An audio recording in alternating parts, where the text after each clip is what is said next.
Hello and welcome everyone to the Scoop Takeover. I'm of course your host Sean Jackson. This is the September 9th edition of NXT. This was, to me, a very good episode of NXT. And just, oh my god, let's just dive right into it because this is really good. So we get Carmela and Peyton Royce. This is somebody that is debuting in NXT. She didn't get like a big vignette like Apollo Crews or Nia Jax or Kevin Owens or anybody like that. No, like she just came in, had a match with Carmela, and honestly, Carmela and Carmela is very green in the ring to me, even though she's been there for months, like very late of 2014, but she's been there for a while, but it's just she's still very green in the ring, you know.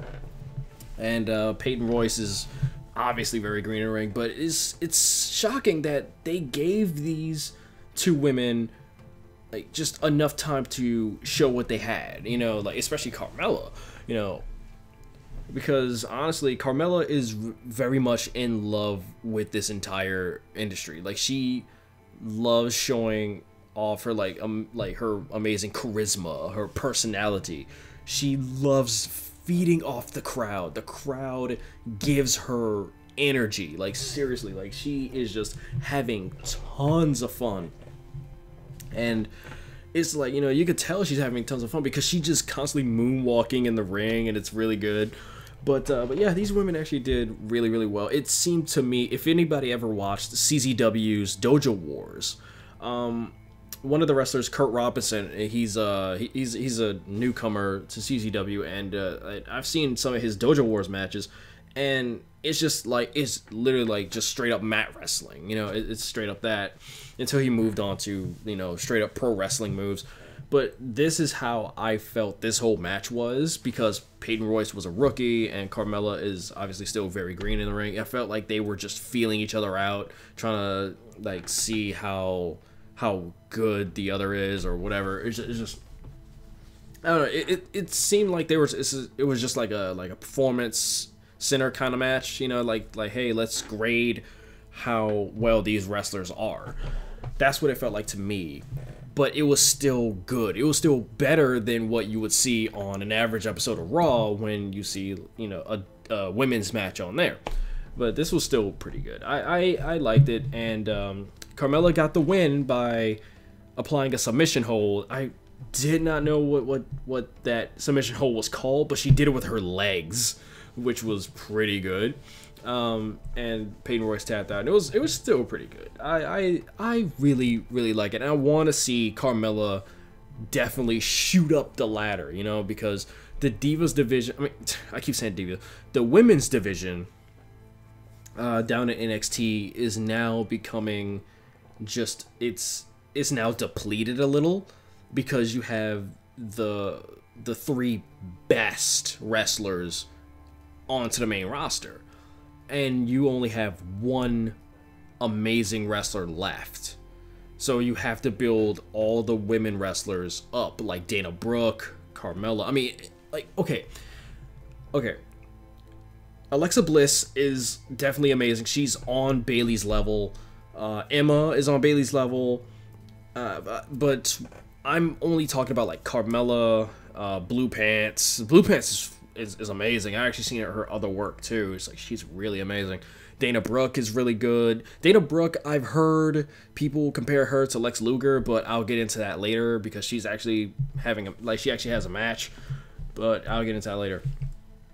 Anyway, the next match is a tag team match for, you know, for the Dusty Rhodes Tag Team Tournament, this Memorial Tournament, and it is Tyler Breeze and Bull Dempsey, which is an odd choice. Obviously, this is setting up a feud between the two because they have actually clashed beforehand, versus Johnny Gargano and Tommaso Ciampa. I think I'm pronouncing that right. But honestly, again, amazing match. I wish the tag division on the main roster had such good fucking matches, like amazing matches, because seriously, all throughout this match, Johnny Gargano, he was amazing and like super athletic, agile, amazing, and the little things that he said in this match, like he caught Tyler Breeze with an enziguri, or like really just a head kick. No, actually he did catch him with he caught him with an enziguri, and he said, he like, ha, gotcha, bam, and he kicked him, and I was like, that's really good. It adds to his personality, because I never seen this guy before. But the crowds seem to know him, so I was like, I never seen this guy before, but it added to his personality. So I'm like, instantly, I'm like, I like this guy.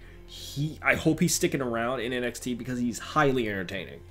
But throughout this match, Tyler Breeze was getting his ass kicked. Like, everybody was kicking his ass. Like, Gargano kicked his ass, Ciampa kicked his ass, Bull Dempsey accidentally kicked his ass. But yeah, Bull was just going up against two, like, you know, he was going up against both the guys who were just tagging in and out, and Bull was just like telling Tyler Breeze, like, this is how you do it, Breeze. This is how you do it. You know, like, why can't you do, how hard is this? How come you cannot wrestle, even though you had amazing matches like against Hideo Itami, Finn Balor, like, you had amazing matches, but yet you can't handle these guys, seriously.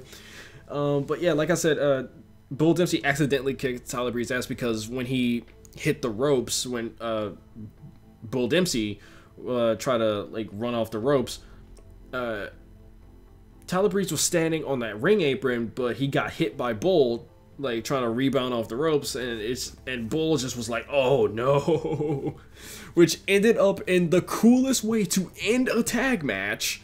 It was just one of the coolest tag team moves I think I've seen in a good minute, where it was like a sunset flip combination. Like, you know, Gargano hit a sunset flip on Bull, and Ciampa came in and just like held his legs down and just pinned him. And I was like, that's an interesting way of doing it.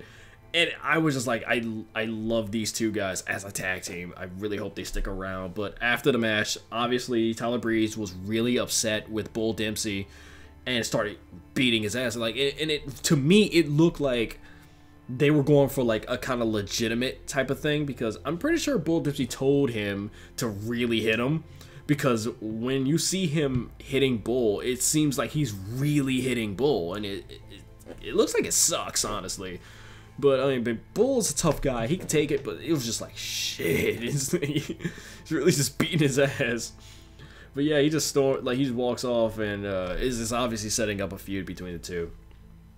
But yeah, honestly, I'm a big Bull Dempsey fan, even though he's been taking losses, and I'm fully behind the bullfit thing. And I love how the crowd is a little bit behind it too, because they're like saying, "Oh, this is bullfit," or like when Bull Dempsey comes out, like after the Baron Corbin feud, like they used to say, like bullshit, you know, like because his theme song says bull in it, and then like the crowd would just chant shit, you know, because like they were just not liking Bull anymore. But now that the whole bullfit thing is, they're like, oh, bullfit, you know, it's like, that's great. And also on Twitter, they called it like Party and Bullfit, which is a reference to a Notorious B.I.G. song, which is really cool. Like, Party and Bullfit, and I'm like, that's the coolest shit. So I'm fully behind this whole bullfit thing, but I really want to see Bull Dempsey skyrocket as like another like kind of Taz kind of guy, like a suplex machine or something like that, or just like a big tough guy, or just like a really good wrestler. Honestly, I just really want to see him evolve, because honestly, I'm firmly behind that. I mean, they took Ty Dillinger. People are like, they're listening to this are like, who? You know, Ty Dillinger, I don't even remember who he is. He was just like a jobber guy that was in the tag division, just a nobody, and then now he has the perfect 10 gimmick, and now he's making himself into like something, you know. That's what I like about it. Like, that's what I love about NXT. They take people that are nothing, and then over time they grow into something, like Blake and Murphy. I was shocked when they beat Enzo and Cass and the Vaudevillains to become #1 contenders for the tag titles, and they beat the Lucha Dragons for the tag titles. I was like, what the hell? Like, that was weird. Or maybe they beat the Vaudevillains for the titles. It was one of them. I know they beat somebody for the tag titles. I'm pretty sure it was the Lucha Dragons. I think that was like last year or early this year or something like that. But it was It was a while ago, but still, that was amazing. I was like, wow, Blake and Murphy, like the dubstep guys, just randomly turn up, and like that's what I love about this. So honestly, I'm ready to see what they're gonna do with Tyler Breeze and Bull Dempsey, because honestly, I feel if there's a feud here, Tyler Breeze, to me, in my honest opinion, has the same amount of skill as like a Chris Jericho. So obviously Bull Dempsey is probably going to lose this. I mean, who knows? Who honestly knows? Because Bull Dempsey is actually better than what he used to be. He's actually like he's actually like quite over. And you know, and he's looking a little bit better. I mean, honestly, he lost by like 3 pounds, but hey, progress, right? Progress. Anyway, so we get Dana Brooke backstage talking about Bailey and all this other stuff. Like, honestly, it's just really, now we know who Bailey's gonna start feuding with when Bailey comes back next week, because Dana Brooke is calling Bailey out and how Dana Brooke should be the diva. I keep saying diva, the women's champion, because she is the total diva. She's the total package. You know, it's like I said, somebody actually brought up the fact that she sounds like a female Lex Luger. And it kind of sounds like that. It kind of does. But yeah, it's Billie Kay versus Dana Brooke. And again, not a bad match. Really not. And it's kind of shocking to me that the crowd is actually behind Dana now. I mean, because, you know, give the crowd more time to see what you got, and then they'll be behind you. Because I remember when Dana Brooke first got there, they kept chanting, "You can't wrestle" at her, and with good reason, because she really couldn't, because that was her being green. Same with Eva Marie. So and even with Eva Marie, who was whom of which was not in this episode of NXT, thankfully. They were chanting, I heard they were chanting, "Let's go Eva, Eva sucks," which is like the "Let's go Cena, Cena sucks." So yeah, it's like some people are actually either ironically getting behind her, or literally thinking that she actually has a future down the line. I don't know. But yeah, like I said, Dana Brooke she's getting over with the crowd, and she actually put on a really good match. Her and Billie Kay put on a good match. Billie Kay is super tall with them long legs. I was like, jeez. She did a boot to the face to Dana, and I was like, damn, how are your legs elastic? How are your legs reaching that far? It was pretty good. But yeah, Dana took her out with a sit-out driver. And I was just like, what the fuck move is this? Honestly, somebody actually had to tell me. I actually had to be told what the hell that move was. I'm like, what the fuck is that? It was weird with a version of the Michinoku driver. I was like, what? What the fuck is that? I know the only moves I know are arm drags. But seriously though, Dana Brooke actually she's a good wrestler. She's definitely improving. I really don't think she's ready to have a feud with Bailey yet. I think that feud should be with Alexa Bliss. That is my own personal opinion here, because I know you need Dana Brooke to do something. I know you need her to do something. She has to have something. But I don't think she's the right person for this. Alexa Bliss is actually the right person. You can have Alexa Bliss feud with Bailey. Bailey could move up to the main roster, and we can have Alexa Bliss as champ. Seriously, and just have Dana Brooke feud with Alexa Bliss, giving Dana more time to improve. But putting Dana Brooke up against the top dog, it just seems a little weird to me. I seriously think Alexa Bliss deserves that shot at the title now. or at least Emma. Like, put Emma against Billie, because they already have chemistry. They've been had chemistry like years ago, before Emma got called up to the main roster, you know, and failed. But seriously, like, just like put Emma in there. Like, but having Dana Brooke in there, just I don't know, give her something to do. Just anything's better than fucking Eva Marie being in a feud with Billie, because those rumors that were going around, I'm so glad that they're not. I am so glad they're not true, because I would hate to see Eva Marie go over on Billie and win the title. Like, no, you stay at the bottom and you work your way to the top. Don't you dare try to like fuck or suck your way to the top. Don't you dare. Like, just, you better fucking put time in the ring, and there you go. Anywho, now we're getting into our main event, which shocked the hell out of me. It's the Lucha Dragons versus Finn Balor and Samoa Joe for the oh god, I'm stumbling all over the place. It is the Dusty Rhodes Tag Team Tournament. Man, I'm drunk off my ass. I'm sorry. I'm just thinking about Eva Marie getting pushed to the moon and going over Billie, which really upset me. Anyway, this shocked the hell out of me, because this did not take place at Full Sail University, which is where NXT is taped. This was taped in front of a main roster crowd on a main roster stage, like in a main roster arena.